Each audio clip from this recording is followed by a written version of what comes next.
In any case, I must ask, do you know the poem called Ta'iyatul Alberi for the Student of Knowledge? Have you heard of it? It is a famous poem composed by one of the Andalusian scholars to advise students of knowledge. It is a long, beautiful poem that every student should know. But what matters to us right now is his saying, "If your knowledge does not bring you goodness, then it would be better for you to remain unlearned. And if your understanding leads you to ruin, then I truly wish you had never understood." Knowledge is sought for action. Knowledge is sought for action. There is a wonderful book by Al-Qari al-Khatib al-Baghdadi titled Knowledge Demands Action. I hope you all read it. The point, my friends, is that if this lesson, or any other lesson, does not help change the condition of the Muslim community from its current state to a better one, then there is no benefit in it. There is no benefit in the speaker, and there is no benefit in the listeners. We must always remember that knowledge is sought for action, and that we learn in order to act. This is exactly why Imam al-Bukhari titled a chapter at the beginning of his book, chapter, Knowledge Must Come Before Speech and Action. What is happening now in Gaza, in Palestine, and in other lands is the result of the weakness of this global community. It is the result of forgetting the trust we were given. You surely know that ever since Allah, blessed and exalted be He, drowned Pharaoh, He placed the responsibility of the message upon a people to carry it. After that time, Allah no longer saved the believers or destroyed the oppressors through pure miracles alone. Instead, the community must carry the message. If this community strives, Allah will help it and support it. But if it does not strive, it will be defeated and overpowered, even if it carries the message and the book of Allah. For this reason, when the children of Israel deviated after Moses, peace be upon him, Allah allowed the Amalekites under Goliath to overpower them, even though they were the closest people to Allah at the time. They expelled them from the Holy Land and took away their sacred places. The Quran explains the experience of the children of Israel in great detail to teach us this very lesson, the consequence of a nation failing to carry its message. Allah the Almighty says, "The example of those who were entrusted with the Torah and then did not take it on is like that of a donkey who carries volumes of books." Allah gave us, the nation of Muhammad, this example to show what happens when a community abandons its mission. Allah sent down the book to this nation and gave it this message so it would work to support the faith. If it fails to do so, it will be defeated, overpowered, and crushed, even if it is closer to Allah than the Jews, Christians, pagans, or idol worshippers. Today, Muslims around the world have become easy prey. They are attacked by the Jews in Israel and Palestine, by Christians in several countries, by Buddhists, atheists, and even Hindus. All of them are taking away from this nation across the globe. Therefore, the ultimate point is this: if we do not seek knowledge from this lesson in order to act upon it, then there is no goodness in the one speaking, and there is no goodness in the ones listening. With this in mind, by the permission of Allah, blessed and exalted be He, we begin the Prophetic Biography. This is considered the first episode, following the introduction we laid out last time. So we say, in the name of Allah, the Prophet Muhammad, peace and blessings be upon him. Many people, in fact most people, do not memorize the lineage of the Prophet. It is Muhammad bin Abdullah, bin Abdul Muttalib, bin Hashim, bin Abd Manaf, bin Qusayy, bin Kilab, bin Murrah, bin Kab, bin Luay, bin Ghalib, bin Fir, bin Malik, bin An-Nadr, bin Kinana, bin Khuzaymah, bin Mudrika, bin Ilyas, bin Mudar, bin Nizar, bin Ma'ad, bin Adnan. Do not let this lineage overwhelm you. If you repeat it to yourself a few times, you will easily memorize it. Knowing the lineage of the Prophet, peace and blessings be upon him, benefits us in several ways. Memorizing it is truly helpful for understanding his biography. First, the lineage of the Prophet is divided into sections.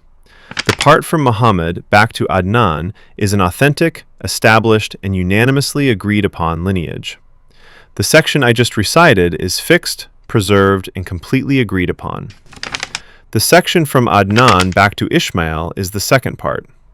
This part is not agreed upon, nor is it definitively preserved. What we do know for certain is that Adnan is among the descendants of Ishmael. But exactly how many forefathers are there between Adnan and Ishmael? Their specific names and precise details are not authentically preserved. In fact, genealogists disagree about them. That is the second part of the prophet's lineage. The third part of his lineage goes from Ishmael all the way back to Adam. It is a certainty that this section contains errors. It is true that if you open the history books, you will find a continuous lineage stretching from Ishmael to Adam. But the authenticity of this lineage cannot be trusted, and it definitely contains mistakes. Is that clear? Among the interesting stories related to this topic is that a man once claimed he knew people's lineages all the way back to Adam. He came to Ali, may Allah be pleased with him, and said, "I am the most knowledgeable of people concerning lineages." He meant that he could trace anyone's lineage back to Adam. Of course, this was during the days of the Arabs when they actually memorized their lineages. Today, even we usually do not know our own lineages, or at least most people do not. So Ali, may Allah be pleased with him, said to him, "How can this be when Allah, blessed and exalted be He, has said, 'And Ad, and Thamud, and the companions of the well, and many generations between them'?" The man, feeling very confident, replied, "I can trace the lineage of those generations." Then Ali, may Allah be pleased with him, recited to him the words of Allah from Surah Ibrahim. "Has the news of those before you not reached you? The people of Noah and Ad and Thamud and those after them? No one knows them but Allah." At that, the man was left completely speechless. This is a brilliant example of how our master Ali, may Allah be pleased with him, cited evidence. I also want to point out that there is a major difference between simply memorizing the noble Quran and being gifted with the ability to cite it properly. One is a skill, and the other is an entirely different skill. The ability to draw evidence from the noble Quran and to precisely pinpoint the supportive verse is a level far beyond simple memorization. You may know of Al-Muzani, the companion of Imam Shafi'i. Al-Muzani was the prime defender of the Shafi'i school of jurisprudence. People used to say about him, "We have never seen anyone better at extracting evidence for his views from the Book of Allah than Al-Muzani." He was granted this special talent. He could easily pull from the noble Quran exactly what supported his jurisprudential conclusions. I am not saying he twisted the verses of the Quran to fit his school of thought. No. What is meant is his exceptional mastery in finding and applying textual evidence. You also know the famous story about Abu Yusuf. Abu Yusuf was the chief judge during the Abbasid state and a primary student of Abu Hanifa. Once, one of his teachers asked him, "What do you say, Abu Yusuf, about such and such an issue?" He gave his answer. The teacher asked, "And what is your evidence?" Abu Yusuf replied, "The saying of the Prophet, peace and blessings be upon him, regarding such and such." The teacher then told him, "By Allah, I knew this hadith before you were even created in your mother's womb."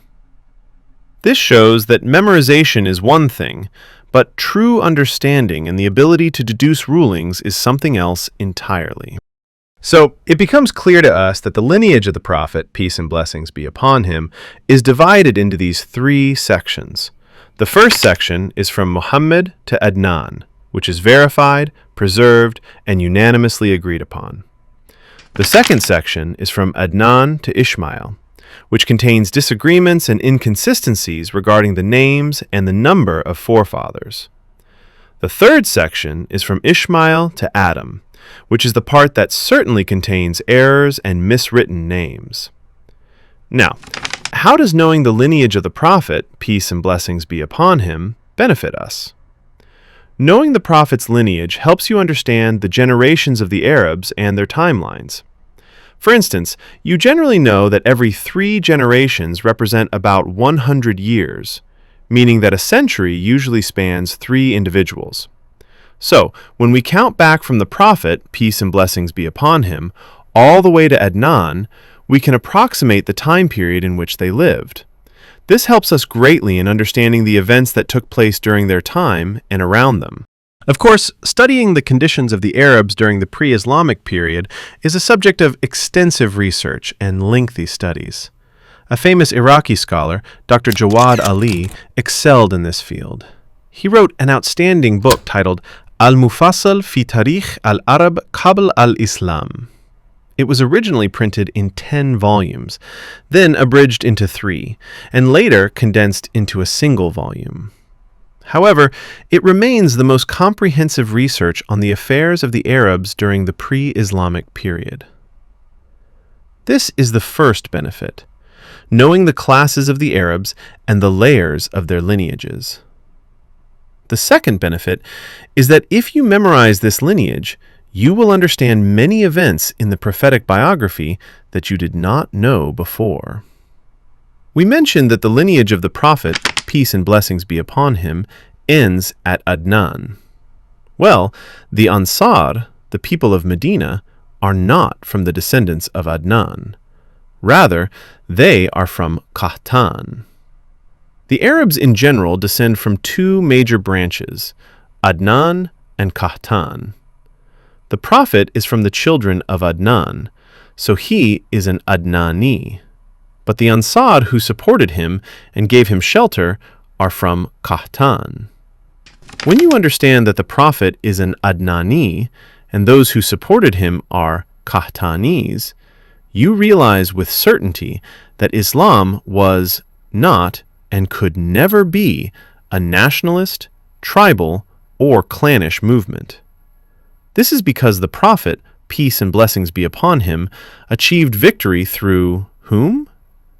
He achieved victory through the Qahtanis, who belonged to a completely distant branch of Arab lineage relative to him. This is a profound meaning that would never cross your mind if you did not know that the prophet was an Adnani and the Ansar were Qahtanis. Likewise, you cannot truly appreciate the greatness of the Ansar and how they preferred the Muhajirun over themselves when they left the caliphate to them at the courtyard of Bani Sa'idah. The Prophet, peace and blessings be upon him, said in his hadith, "The leaders are from Quraysh." Abu Bakr, may Allah be pleased with him, also said at the courtyard, "The Arabs will only recognize this matter," meaning the leadership, "for this tribe of Quraysh."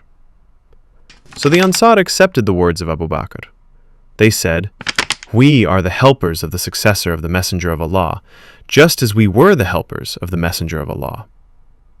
This is another mark of greatness added to the record of the Ansar. They remained helpers to the Qurashi Adnanis, even though they themselves were originally Qahtanis. This is one important matter. Now, another matter that you can also discover and understand in its correct way is the saying of that man who followed Musaylama, the arch liar. This happened when the tribe of Banu Hanifa turned away from Islam during the final days of the Prophet's life, peace and blessings be upon him. They were the ones whom Abu Bakr al-Siddiq, may Allah be pleased with him, fought against later on. Consider what their speaker said.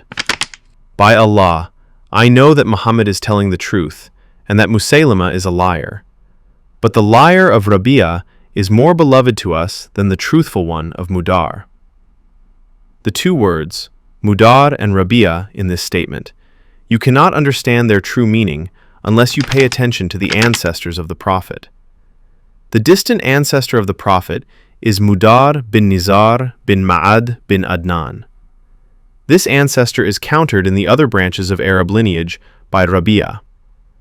The tribe of Rabi'ah used to live in the eastern part of the Arabian Peninsula.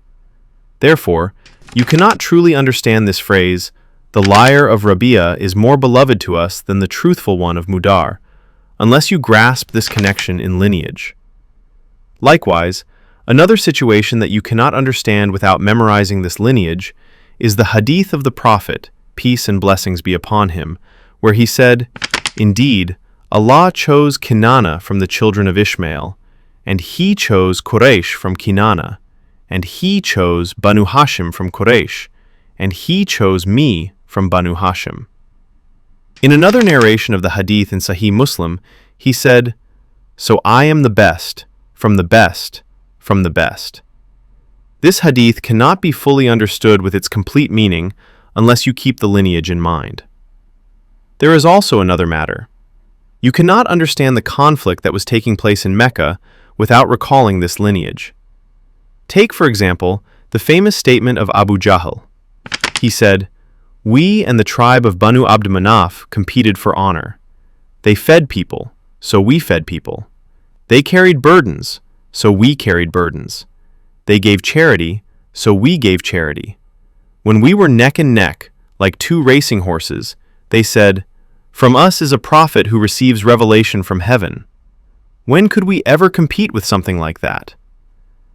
Now, you cannot understand the true position of Abu Jahl or the meaning of that statement unless you recall that Abu Jahl was not part of this direct Hashemite lineage. Of course, Abu Jahl belongs to the tribe of Banu Makhzum.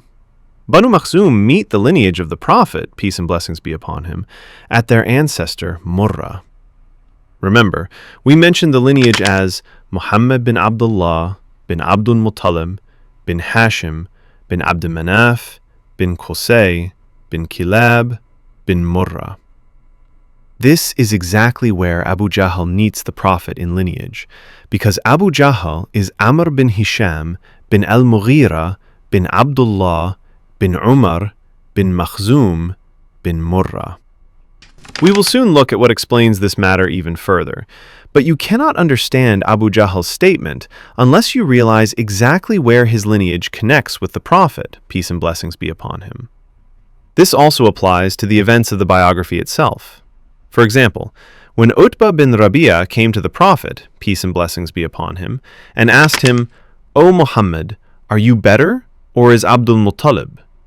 The Prophet, peace and blessings be upon him, remained silent. So Utbah said, "If you claim they are better than you, they worship the same gods we worship. And if you claim you are better than them, then speak so we can hear you." Now, why did Utbah bin Rabi'ah choose Abdul Muttalib specifically out of all the ancestors? We will explain this idea in a moment, but the point here is, why didn't Utbah bin Rabi'ah choose Abd Manaf, for example? It is because Utbah bin Rabi'ah meets the Prophet, peace and blessings be upon him, at Abd Manaf. Utbah is Utbah bin Rabi'ah bin Abd Shams bin Abd Manaf. And the Prophet, as we mentioned, is the son of Abdullah bin Abdul Muttalib bin Hashim bin Abd Manaf. There is a famous historical dispute that took place between Hashim and his brother Abd Shams. You can understand and fully grasp these fine details well if you memorize the lineages. In addition, keeping the lineage in mind makes it very easy for you to memorize the lineages of the companions, may Allah be pleased with them, as well. This is because most of them are from Quraysh, and they will inevitably meet at one of the ancestors of the Prophet, peace and blessings be upon him. All you need to do is memorize the lineage of the companion up to this shared ancestor, and then complete the well-known chain from there to Adnan. For example, who is Abu Bakr? Abu Bakr al-Siddiq is Abdullah bin Uthman, bin Amir, bin Amr, bin Ka'b, bin Sa'd, bin Taim, bin Murrah. And at Murrah, you complete the lineage to Adnan. Now Umar, may Allah be pleased with him, is Umar bin al-Khattab, bin Nufail, bin Abdul Uzza, bin Riyah, bin Abdullah, bin Kurt, bin Riza, bin Adi, bin Murrah, bin Ka'b, bin Lu'ay. Where does he meet the Prophet, peace and blessings be upon him? He meets him at Ka'b, or at Murrah bin Ka'b. Uthman, may Allah be pleased with him, has a simple and famous lineage. Uthman is Uthman bin Affan, bin Abul As, bin Umayyah, bin Abd Shams, bin Abd Manaf. So he meets the Prophet, peace and blessings be upon him, at Abd Manaf. Naturally, the easiest of them is Ali, Because who is Ali? He is the direct first cousin of the Prophet, peace and blessings be upon him, Ali bin Abi Talib, bin Abdul Muttalib. You might think this is difficult, but do not think it is hard. Memorizing lineage is not difficult, especially when it is connected to historical events. The point is that this lineage shows you how close the companions were to the Prophet, peace and blessings be upon him, and it explains the nature of the relationships and marriages that existed between these families. When we come, if Allah wills, to speak about the character of our master Abu Bakr as-Siddiq, may Allah be pleased with him, as the first man to accept Islam, we will see how he was the one who benefited the Islamic call the most. This is because he was the most knowledgeable of Quraysh regarding their lineages and historical days. He was the historian of Quraysh. In today's terms, we can translate his role as being like an intelligence agency or a media agency. For example, at a time when we might say we want to build a relationship with a certain person, Abu Bakr would tell you, yes, this person is the son of so-and-so, who is married to so-and-so, the daughter of so-and-so, and she is the one who gave birth to so-and-so, and this person knows him. This entire network was present in the mind of Abu Bakr as-Siddiq, may Allah be pleased with him. Of course, when you do not memorize any of this, you become like someone lost in the biography. You feel that the names themselves are too many, very strange, highly difficult, and complicated. You can barely tell the difference between Sa'd bin Mu'adh and Mu'adh bin Jabal, or between Hamza bin Abdul Muttalib and Ja'far bin Abi Talib. Consequently, you will miss many of the events and meanings of the biography. Now, this is what relates to the importance of memorizing the lineage of the Prophet, peace and blessings be upon him. What I have mentioned to you so far is actually the less important part of the benefit. The more important part is what I will mention next. The lineage of the Prophet, peace and blessings be upon him, was the very first qualification he possessed for his mission. How is that? Why was the Prophet's lineage his first qualification in the call? When the Prophet, peace and blessings be upon him, sent a letter to Heraclius, the king of the Romans, it read, "From Muhammad, the messenger of Allah, to Heraclius, the leader of the Romans. Accept Islam, and you will be safe. Accept Islam, and Allah will give you your reward twice over. But if you turn away, then the sin of the Aryans, or the sin of the Romans, will be upon you." What did Heraclius do? Heraclius was one of the great emperors of the Byzantine Empire. When you read about the Romans in Islamic history and Islamic books, it refers to the Byzantine Empire, the Eastern Roman Empire, whose capital was Constantinople and whose main church was Hagia Sophia. These are the Romans you read about in the books. Heraclius was one of the major emperors, and he was also a Christian scholar at the same time. So, what did he do to make sure this letter really came from a prophet? He sent word to his guards to bring him any Arabs they could find. They caught Abu Sufyan bin Harb, who was on a business trip heading toward Gaza, and they brought him to Heraclius.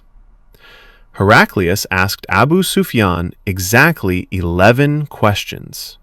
He wanted to use these 11 questions to inquire about the Prophet, peace and blessings be upon him, to know if he was a true prophet or a pretender.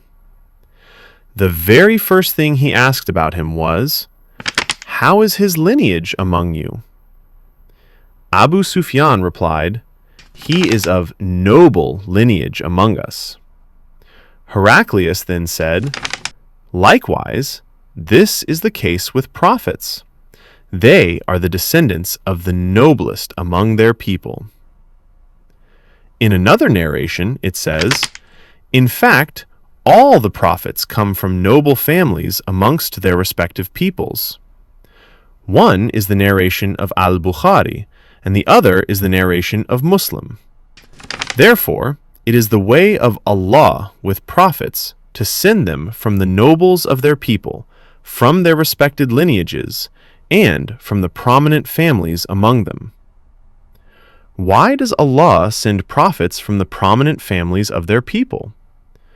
We will come to the answer to this question in a moment. This requires us to know the history of this family, the prophetic family. As we mentioned, he is Muhammad bin Abdullah bin Abdul Muttalib bin Hashim bin Abd Manaf bin Qusayy bin Kilab. Let us stop here at Qusayy bin Kilab and look into his affairs and what came after him. Who is this Qusayy bin Kilab? Qusayy bin Kilab, my brothers, is the founder of Qurashi governance. He is the founder of the Qurashi state and the founder of the era of Quraysh. If we want to bring the image closer using a modern term, he is similar to Ataturk in Turkey, meaning he is the founder of the era, the founder of the time, and the founder of the state. Of course, the figure of a founder is usually untouchable in later generations.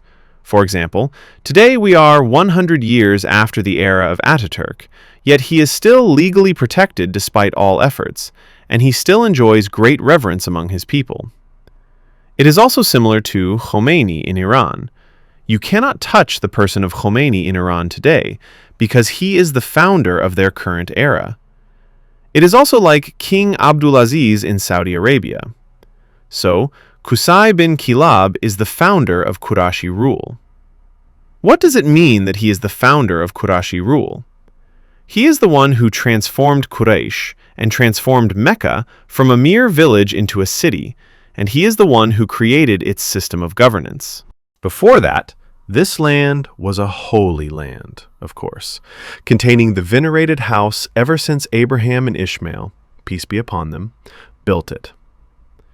It was a heavily wooded area with dense trees. It is true that tribes had settled there before, such as the tribe of Jurhum, and after them the tribe of Qusayy, but they did not live inside settled houses within this town. They viewed the trees of the sanctuary as sacred, so they would not cut them down. The very first person who dared to cut the trees in the sanctuary was Qusayy, and the first person who dared to build houses out of stone was Qusayy. Qusayy married the daughter of the leader of Qusayy, the tribe that had been controlling the sacred house before that. With his talents, strength, and political skill, he managed to change Mecca from a village or a valley where trees grew and people lived inside tents or shacks into built, permanent stone houses and a city. He built the seat of government, or the presidential palace in our modern terms, which was known to Quraysh as Dar al-Nadwa. Qusayy bin Kilab built Dar al-Nadwa and made its door face the Kaaba, the house of Allah. He was also the one who imposed a 10% tax on merchants coming into Mecca from the outside who were not its residents. Consequently, an economic resource began to form. So, we can say in a way that he was the founder of the economic system of Quraysh, not the founder of the economy itself, because people had been trading their entire lives. However, the fact that a man was able to impose taxes is evidence that he was capable of ruling. So, Qusayy bin Kilab is the founder of the rule of Quraysh, the founder of the era of Quraysh, and the founder of Dar al-Nadwa. Therefore, the positions of leadership were distributed among his children. Those who took charge of maintaining the sacred house and the duties you hear about, such as the duty of providing food to pilgrims, providing water, guardianship of the Kaaba, and holding the leadership banner, all of these were held by the children of Qusayy. For those of you who live in places like Saudi Arabia or similar regions, you know there is a difference between saying His Highness and His Royal Highness. What is the difference? His Royal Highness is a direct descendant of King Abdulaziz, while His Highness is a descendant of the brothers of King Abdulaziz. Similarly, the essential duties were kept within the lineage of Qusayy bin Kilab. The opinion of Qusayy among Quraysh was treated like a religion, exactly like the Constitution written by the Founding Fathers in America, or like the Magna Carta document in Britain. So, Qusayy enjoyed this high and noble status. Now, we come to Qusayy, and as we mentioned in the lineage chain, Muhammad bin Abdullah, bin Abdul Muttalib, bin Hashim, bin Abd Manaf, bin Qusayy. We turn now to Hashim, the grandson of Qusayy. So, who is this Hashim? This Hashim is the ancestor of the Prophet, peace and blessings be upon him. We previously mentioned the Hadith. Indeed, Allah chose Kinana from the children of Ishmael, and He chose Quraysh from Kinana, and He chose Banu Hashim from Quraysh, and He chose me from Banu Hashim. Hashim was given the name Hashim because he crushed bread to make broth for his people. In our modern terms, we could say he invented a new meal that could feed all the pilgrims. This dish of crushed bread and broth is what we call tharid. Hashim was the first to discover this meal, which is easy to prepare, feeds large crowds, and reflects great generosity. That is why he was called Hashim. Hashim was also the first to take Mecca, to use another modern term, from a local level to a global stage. How did he do this? Hashim was the first to establish the organized trade caravans for Quraysh, known as the winter and summer journeys. Of course, the winter and summer journeys were not an easy task in those ancient times. It meant that he began making agreements with the Arab tribes stretching between Mecca and Yemen in the south, and between Mecca and the Levant in the north. He agreed with all these tribes that they would protect the trading caravans on their way out and on their return, in exchange for participating in some of the trade or receiving a percentage of it. He also secured agreements with the kings of Persia, Rome, and Abyssinia, ensuring they would grant the caravans of Quraysh the freedom to trade within their lands. This was a massive shift for Mecca. It transformed from a simple city into a commercial hub where goods from Yemen were exchanged for goods from the Levant. Of course, the goods from Yemen served as an outlet for all African and Indian products, while the goods from the Levant were an outlet for all products coming from Rome and Egypt. Added to this was the deep and expanding conflict between the Persian and Roman empires. The Persian Empire was based in Iraq, with its capital at Al-Madain, which is close to modern-day Baghdad. The Romans controlled the Levant. Because of this, the region between the Levant and Iraq was unsafe and filled with wars between Persia and Rome. This reality boosted trade along the back route, which passed right through Mecca. Therefore, Hashim created a major boom in the Meccan economy through the winter and summer journeys. He created a breakthrough in political relations between Mecca and foreign nations. As a result, Mecca became what we can call a global trade center. I do not know right now how to bring this image closer with a modern example, but if a fitting modern example comes to mind, I will certainly share it with you. However, you can appreciate and recognize the scale of this massive leap forward, and that the credit for it goes back to Hashim. Now we come to Abdul Muttalib. Abdul Muttalib is a very significant figure. It is said that from the time of Qusayy until Abdul Muttalib, no single person held absolute leadership in Mecca except for these two. The exact model of leadership that Qusayy established was repeated by Abdul Muttalib. During the intervening times between them, the governance was more like an elite or group rule. However, for an individual to hold complete sovereignty, this belonged only to Qusayy and Abdul Muttalib. Naturally, we will find many situations in the prophetic biography that prove this image. Among them, for instance, is the statement I mentioned to you earlier regarding Utbah bin Rabi'ah when he confronted the Prophet, peace and blessings be upon him, saying, "Are you better, or is Abdul Muttalib?" This is because Abdul Muttalib represents an untouchable figure in the mind of Quraysh. It was extremely difficult for anyone in Mecca to dare and say, "I am better than Abdul Muttalib." Such a thing was unimaginable. As I told you a moment ago, it is just like if someone in Turkey came out and said, "I am better than Ataturk," or if someone appeared in Iran and said, "I am better than Khomeini," or if someone came out in Saudi Arabia and said, "I am better than King Abdulaziz." This is a very difficult thing to happen. Likewise, when Quraysh wanted to prevent the Prophet, peace and blessings be upon him, from entering Mecca during the Umrah of Hudaybiyah, negotiations took place. Among them was the mediation of Budayl bin Warqa al-Khuzai. When Quraysh strictly refused to let the Prophet enter, Budayl said in protest, "Do Lachem and Judham, which are tribes from the outer edges of the northern Arab lands, perform the pilgrimage, while the son of Abdul Muttalib is prevented from it?" Look at how the Prophet, peace and blessings be upon him, was identified as the son of Abdul Muttalib. This was because Abdul Muttalib held unmatched leadership, and the Prophet, peace and blessings be upon him, during the Battle of Hunain, when the army fell into confusion, chanted, "I am the Prophet without lie. I am the son of Abdul Muttalib." On top of that, Abdul Muttalib discovered the well of Zamzam. The discovery of the Zamzam well in the desert of Mecca, or in Mecca at that time, was like, and even better than, the discovery of oil in our modern world. Meaning, in our time today, if someone were to discover an oil well or a natural gas field, what would happen to them?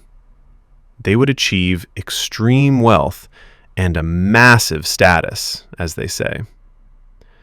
Abdul Muttalib saw a vision in his sleep. Someone came to him and said, "Dig Bara, dig Tiba, dig Zamzam." It is a long story that I do not want to recount in detail right now, and surely you know it. The summary is that Abdul Muttalib saw a vision in his sleep that specified the exact location of the Zamzam well. Zamzam had been buried during a conflict between Qusayy and Jurhum during their struggles for control over the sanctuary hundreds of years prior. It was buried, and its location was no longer known. Water used to come from other wells, and of course, it was not sweet water. Rather, it was salty and of poor quality. You know that wells in deserts are generally problematic, and the water drawn from them is rarely sweet. When he went to dig it, and at that moment he only had one son with him, Quraysh saw him and said, "What do you think you are doing? We have a share in this well." Meaning, as we say in our time, this well is not on your private land. This is government land and does not belong to you alone. It is public property for everyone. So they disputed. Quraysh did not want to concede individual ownership of Zamzam to Abdul Muttalib. In this situation, Abdul Muttalib said, "If Allah grants me 10 sons, I will sacrifice one of them to draw closer to him." He said this because he felt vulnerable, as he only had one son at that time. Naturally, for Abdul Muttalib, and as was the custom of the Arabs in the desert, this newly discovered well was considered a source of national wealth. It was not just wealth, but it also brought economic and social status. When the dispute grew intense between him and the men of Quraysh, they said, "Let us seek a judgment from the female fortune teller." At that time, the Arabs would sometimes seek judgments from certain fortune tellers or some of the people of the book. So they set out toward her. Along the way, they lost their path, and their provisions and water ran out until they despaired of survival. They said, "Let each one of you dig a hole for himself, so that when he dies in it, his companion can push him into it, so that predatory animals do not tear at their bodies, and passers-by do not disturb them." So they dug for themselves. Then Abdul Muttalib said, "No, by Allah, this is not the right resolve. to surrender to death to the point that we dig our own graves. When he stood up to make his camel rise, water gushed out from under the camel's hoof, from right under the camel of Abdul Muttalib. When the men of Quraysh saw that, they said, "Allah has judged in your favor, O Abdul Muttalib." They conceded the well to him, turned back, and did not complete their journey to the fortune-teller. Because of this, the well became the property of Abdul Muttalib. So, Abdul Muttalib held exclusive leadership. Due to his immense generosity, he was called Al-Fayyad. The real name of Abdul Muttalib was Shayba. Why then was he named Abdul Muttalib? The story is that Shayba was born in Medina, or Yathrib. His mother was a woman from Medina, from the tribe of Banu al-Najjar, named Salma bint Amr. When he grew up a little, his brother, Al-Muttalib, went to bring him to Mecca. He entered Mecca with the boy riding behind him on his mount. The people in Mecca thought that Al-Muttalib had bought a new slave from Yathrib, so they started saying, "This is the slave of Al-Muttalib." This name stayed with him even after it became clear to them that he was his real brother and not a slave. But his original name was Shayba, because he was born with a streak of gray hair on his head from a young age, something we sometimes see in some children and youth. He was also called Shayba al-Hamd because of his many praiseworthy qualities. He was a generous man. He held exclusive leadership, and on top of that, he rediscovered the well of Zamzam with its abundant sweet water. Therefore, Abdul Muttalib was a great figure among the personalities of Mecca and Quraysh. Now we come to the father of the Prophet, peace and blessings be upon him, who is Abdullah. Abdullah became famous for two things. The first thing is the story of the sacrifice. You certainly know the famous hadith, "I am the son of the two offerings." Although it is a weak hadith, the historical event itself is surrounded by supporting evidence that makes it an authentic incident. The story is that Abdul Muttalib made a vow to Allah that if he blessed him with 10 sons, he would sacrifice one of them to draw closer to him. When Allah blessed him with 10 sons, and the youngest and most beloved to him was Abdullah, he wanted to fulfill his vow. Of course, back then they used to use divination arrows to draw lots, and we might come to the story of the Arabs and what their religion was like later. Every time he drew the divination arrows to choose one of his 10 sons, the arrow came out for Abdullah, the 10th son. Abdullah was deeply loved by the people of Quraysh, as Allah had placed love for him in people's hearts, and he was the most beloved of his father's children. Consequently, it was very difficult for Quraysh to accept his sacrifice, or for Abdul Muttalib to slaughter him. You know that the people of Quraysh used to worship idols, and sometimes, if they went hungry, they would even eat their idols. But now, the arrows of the idols were telling them to sacrifice Abdullah. This decision did not please Quraysh. So what did they do? They said, "Let us draw lots again. Perhaps the gods will change their minds." So they drew the divination arrows once more, and the arrow came out for Abdullah again. But this did not please them either. What could they do? Should they submit to the judgment of the idol, or make it think again?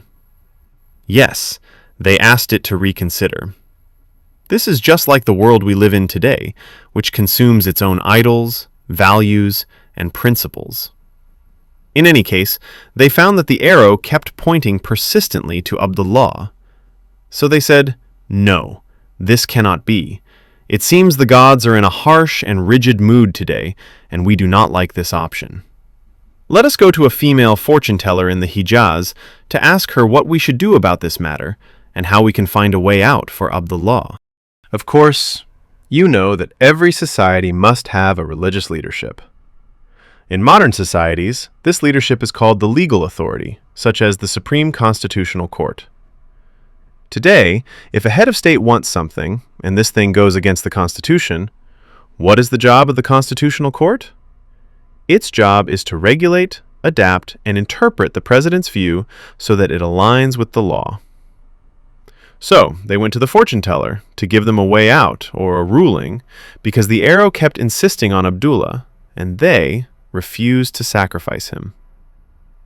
The fortune teller asked them, "What is the blood money for a man among you?" They said, 10 camels, or 100. She said, "Draw lots between Abdullah and the camels. Add 10 camels and draw the lots again. Keep adding 10 camels each time until your gods are satisfied and the arrow comes out for the camels. Then sacrifice them." They did exactly that and began drawing lots. Every time the arrow came out for Abdullah, they added 10 camels, as if they were offering a bribe, until the number of camels reached 100. At 100, the arrow finally came out for the camels. So Abdul Muttalib sacrificed 100 camels, and Abdullah was saved from being slaughtered. This story became famous throughout Quraysh. So, if you look at the lineage of the Prophet, peace and blessings be upon him, you will find that every single person in his family line had a special status and a story within Quraysh. This, as we mentioned, was his very first qualification. I told you at the beginning that Allah, blessed and exalted be He, always sent prophets from the noble families of their people. Now, why does Allah send a prophet from the noble families of His people? I intended to answer this question right now, but since our time is up, we will postpone the answer, if Allah wills, until the next session. I will say this much. There are two major reasons or wisdoms behind this matter. Whoever can find them by next week, if Allah wills, will receive a prize next time. We ask Allah, blessed and exalted be He, to teach us what benefits us, to benefit us with what He has taught us, and to increase us in knowledge. I ask Allah, blessed and exalted be He, to grant all of us ease, success, sincerity, and guidance. And may the peace, mercy, and blessings of Allah be upon you.